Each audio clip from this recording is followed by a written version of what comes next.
Welcome to the deep dive. Today we're tackling chronic myeloid leukemia, or CML. Right. Think of this as your streamlined guide, sort of, to understanding the key bits of this condition. Exactly. Hitting the highlights. We've got some detailed revision notes here, and our mission really is to pull out the core knowledge you need, make it stick, Let's do it. Okay, let's jump right in. What exactly defines CML? What is it at its core? Okay, so at its heart, CML is a cancer of the blood and bone marrow. It's classified as a myeloproliferative disorder. Myeloproliferative. Yeah, meaning it starts out in the hematopoietic stem cells inside the bone marrow. These are the kind of foundational cells that make all your blood cells. Got it. The source. And a really crucial feature, like the hallmark, is the Philadelphia chromosome. You'll see it called the PHX chromosome. PHX chromosome, okay. It's there in over 90% of CML cases. The Philadelphia chromosome, that sounds pretty central then. What's the story there? What is it? It involves a specific genetic swap, a translocation between chromosome 9 and chromosome 22. Ah, the T920. That's the one, T922. This swap creates a new sort of fused gene called BCR-ABL. BCR-ABL. And this gene makes a protein, a tyrosine kinase enzyme, that's basically stuck in the on position. It's constantly active. Ah, so that's the driver. That's the driver for CML development, yeah. So this always-on protein is key. Hmm. And the notes mention stages. How does CML progress? Right. CML typically goes through 3 phases. First is the chronic phase. Often people don't have many symptoms here, maybe none. Okay. Then it can move to an accelerated phase. This is marked by more immature blood cells, blast cells, and also more basophils, another white cell type. Right, things are speeding up. Exactly. And the final stage, the most advanced, is the blast crisis. That's acute, aggressive. It looks a lot like an acute leukemia at that point. Okay, that gives a clear picture of the progression. What sort of symptoms might someone actually experience with CML? Well, common ones can be fatigue, like real tiredness that doesn't go away, unintentional weight loss, night sweats, and sometimes an enlarged spleen, splenomegaly, which might feel like fullness in the belly. And how do doctors figure out it's CML? What tests? Several key things. Primarily blood tests, looking at all the different cell counts. Okay. Bone marrow tests, too, to get a direct look at the marrow. And crucially, genetic testing to find that Philadelphia chromosome, or the BCR-ABL gene. Right, the genetic signature. Exactly. But the good news, really, is that treatment has come a long way. That's definitely good to hear. What are the main treatment strategies then? The massive breakthrough was the development of tyrosine kinase inhibitors, TKIs. TKIs. These drugs specifically target that overactive BCR-ABL protein we talked about. So they hit the underlying problem. Precisely. In some cases, an allogeneic hematopoietic stem cell transplant, allo-HSCT, might be an option, but TKIs are really the mainstay now. Okay. And what's amazing is how these targeted drugs have just transformed the outlook. Patients can often live a near normal life with treatment and monitoring. That's huge. A really positive shift. It really is. Okay, so we've got a handle on what CML is. Now let's explore its origins, the etiology. What do we know about what causes it? Well, this is where it gets a bit murky. The exact cause, in most cases, isn't known. It's hard to pin down. We don't see clear links to heredity. Like, it doesn't usually run directly in families. Yeah. And it's not strongly tied to specific places or ethnicities or, socioeconomic factors. Interesting that it's not easily linked like that. Yeah. But there is evidence suggesting a higher risk after exposure to high doses of radiation. Ah, radiation. Yeah. A famous example is the increased incidence seen in survivors of the atomic bombs in Japan. Wow. But here's the thing. While we don't know the initial trigger for most people, that Philadelphia chromosome, the T922 translocation, is absolutely central once it happens. A genetic error again. It keeps coming up. Exactly. Like we said, it creates the BCR-ABL fusion gene. And the protein from that gene, the tyrosine kinase, is what drives the abnormal cell growth in CML. So finding BCR-ABL isn't just a feature, it's a critical diagnostic marker.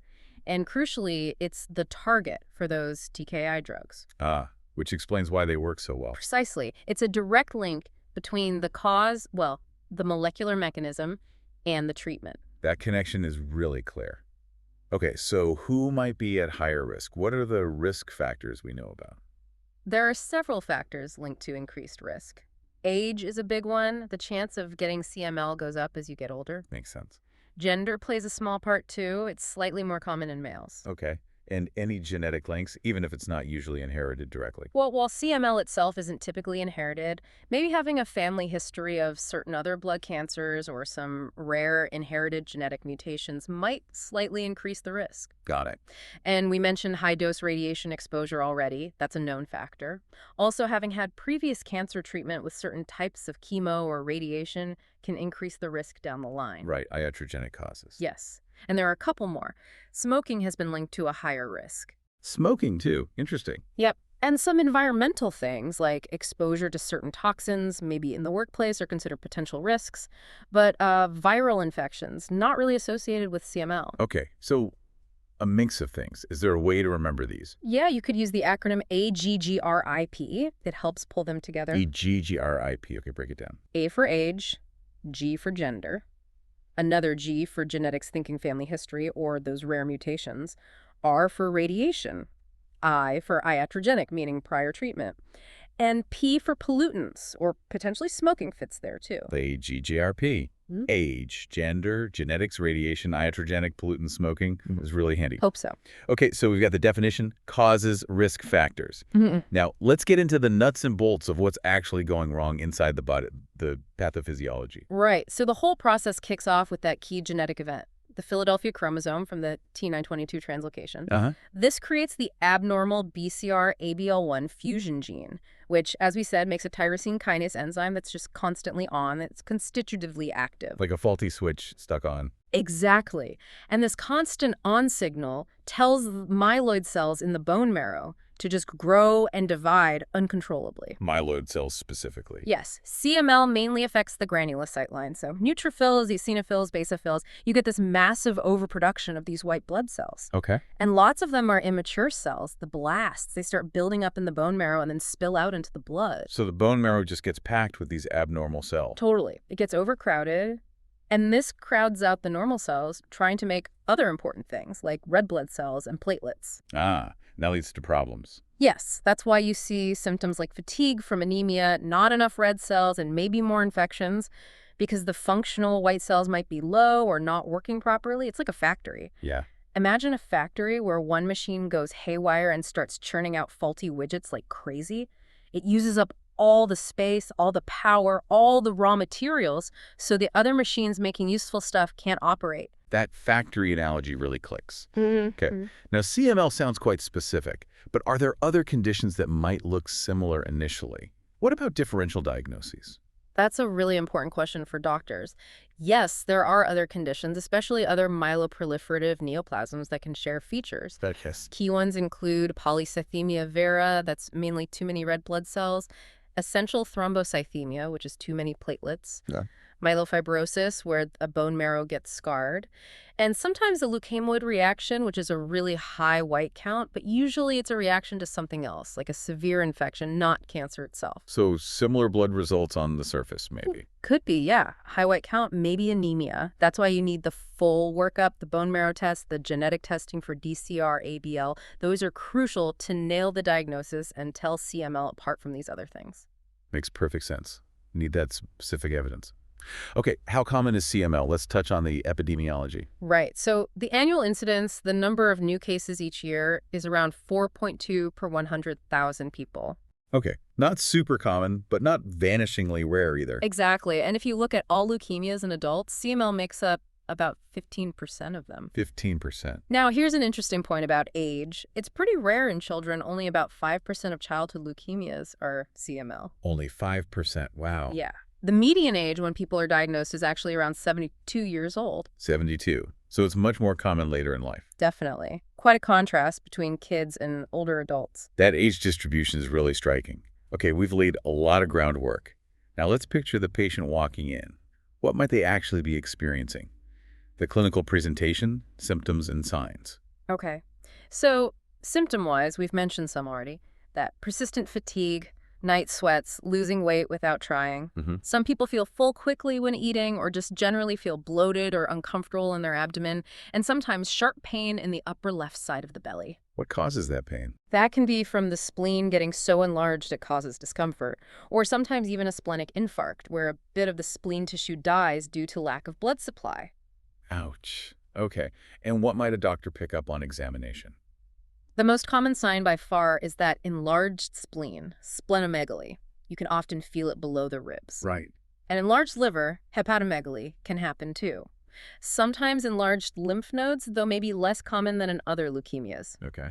If someone's quite anemic, you might see signs of hyperdynamic circulation, like a fast bounding pulse. Easy bruising is possible due to platelet issues, maybe a fever.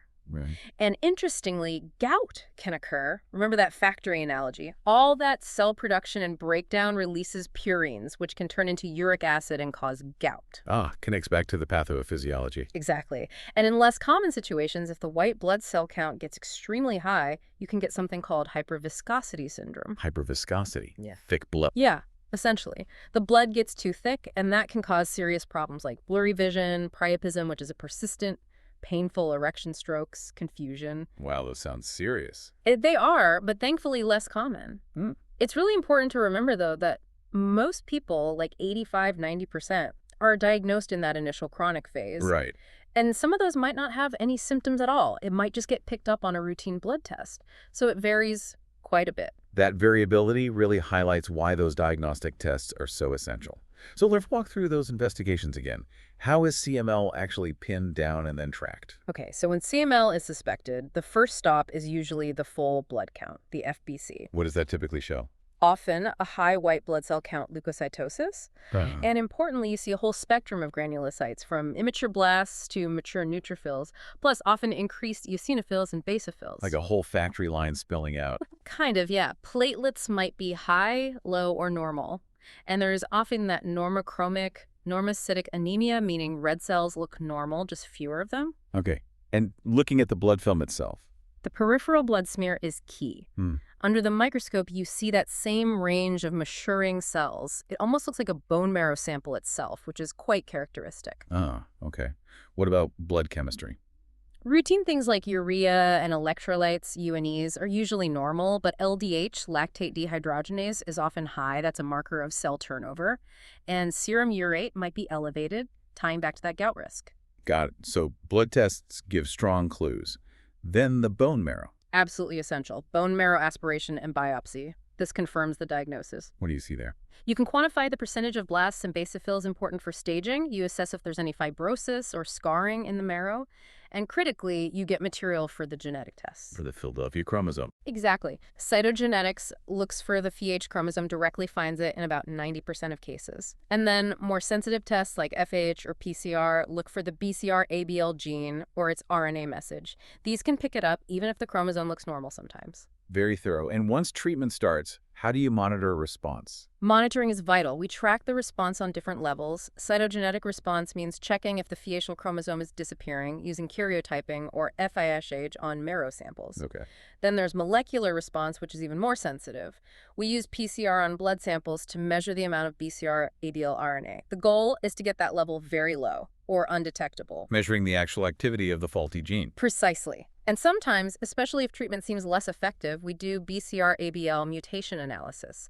This looks for specific changes in the gene that might make it resistant to certain TKI drugs. To guide treatment changes. Exactly. The timing of all this monitoring varies, but it's a regular part of CML care. Sounds like a really well-defined process. Okay, let's shift to the crucial part, managing CML. We've heard about the impact of targeted therapies. Tell us more about treatment approaches. Right. The treatment landscape for CML has just been utterly changed by TKIs. The main goals are achieving different levels of remission. Levels. Yeah. Hematologic remission means the blood counts are normal, spleen isn't enlarged, basically the obvious signs are gone. Okay. Cytogenetic remission is deeper. The Philadelphia chromosome is gone from the bone marrow cells we test. Right. And the deepest level is molecular remission. That means the BCR-ABL RNA is undetectable or at a very, very low level using that sensitive PCR test. That's often the ultimate goal. So hitting it at the blood, chromosome, and molecular level. And TKIs are the main way to do that. Absolutely. Imatinib was the first big one. It specifically blocks that BCR-ABL tyrosine kinase. It was revolutionary in getting patients into remission. The original game changer. Definitely. Then came the second and third generation TKIs like nilotinib and dasatinib.